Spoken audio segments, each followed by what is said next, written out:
it's actually right there to see. You don't need to do bond math, subtract the 10-year rate from the 7-year rate to see those forward yields. It's actually right there in black and white where you can see the forward 3-month rates, and it kind of spells out what the market is telling you those forward rates are going to be. And it's right there. And like you said, that's the institutional money betting, and that money is usually righter than the Fed, right? And the government. Correct. By the way, you mentioned swaps and derivatives. It reminds me of another indicator, just quickly.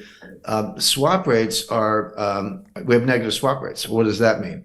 Well, what is a swap? So I buy a 10-year treasury note and I finance it in the overnight market. So what's happening to me? I'm getting the yield on the 10-year treasury note and I'm paying an overnight yield. So I'm receiving fixed, paying floating.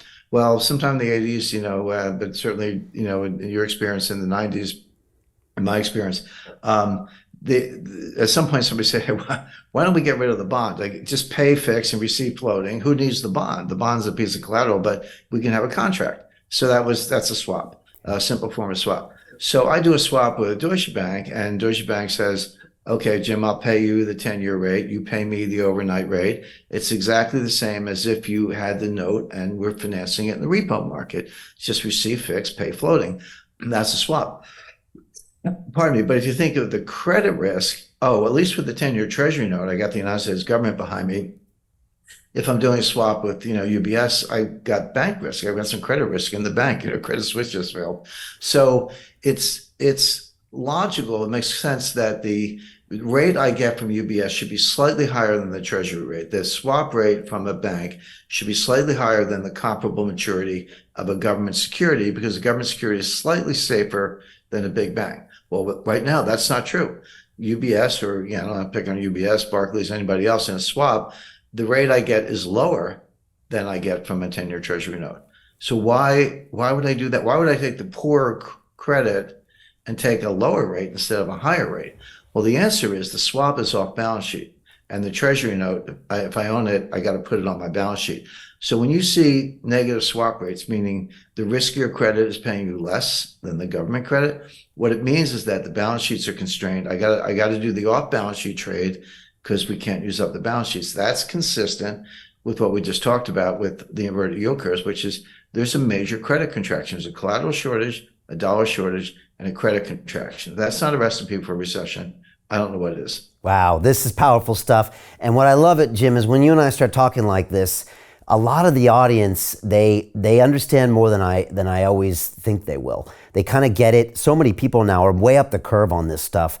And again, these things are right there if you know what to look for. You've also just recorded this video that will not be available to the public. You're going to talk about this upcoming geopolitical shockwave of what you call the most significant development in international finance since 1971. But then you also explain how anyone can position themselves to profit on this crisis. People can access that at londonreal.tv/Jim. Again, highly recommend people check that out when we're done.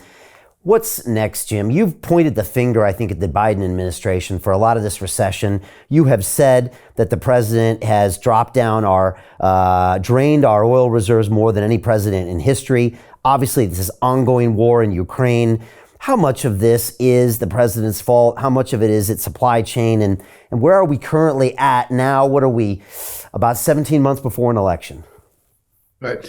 It's a great list, Brian, because you can say, well, we could talk about the war in Ukraine. Yeah, we could talk about monetary policy. We just kind of did, go through some of the recession indicators. We can talk about the election, but they're all connected. I mean, that's really where the complexity theory and the density of the network comes in, because these things are all connected. So just to spend a minute on Ukraine. By the way, I just last week conducted I do this annually, so it's been 8 years in a row, conducted a seminar on financial warfare at the U.S. Army War College in Carlisle, Pennsylvania.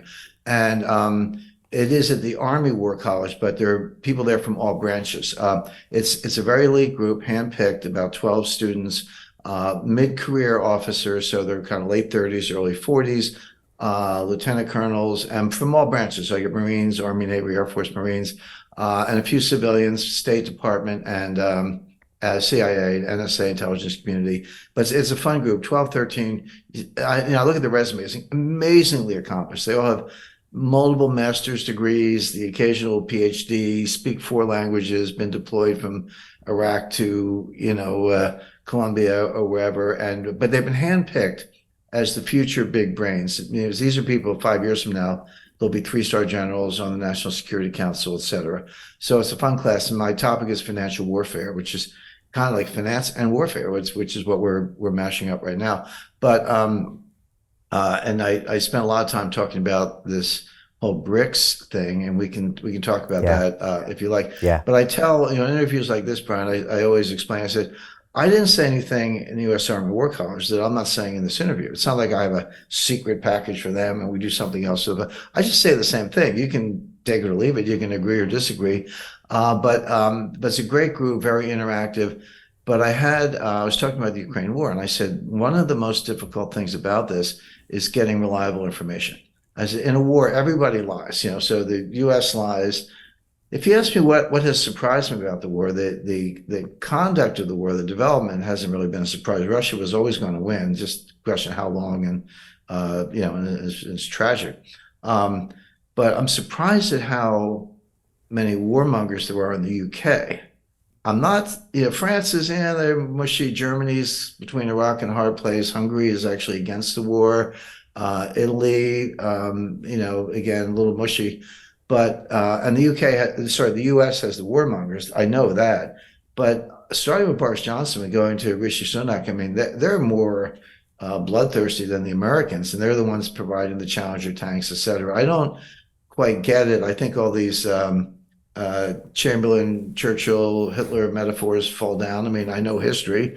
I know what Chamberlain did, and I know, Winston Churchill was one of the great heroes of the 20th century, but I don't see that parallel. Hey, it's Brian Rose, founder of the DeFi Academy. I've told you my 4-week crypto bootcamp is amazing, but don't take my word for it. This is what my students are saying. The DeFi Academy was an amazing experience for me. It took me totally out of my comfort zone. In this course, I was challenged, I was held accountable, and pushed to do things that honestly weren't always easy. It's been phenomenal, and I can't believe we're already up on our 4 weeks. It has flown by. Going through this DeFi accelerator by far was one of the best courses I've taken. You do this course, you really get into the nitty-gritty of the activities that will make you comfortable with decentralized finance. Thank you so much to Brian and everyone at London Real and the DeFi Academy for even putting together an amazing course like this. Anybody else that wants to do it, please sign up. It is well worth the money.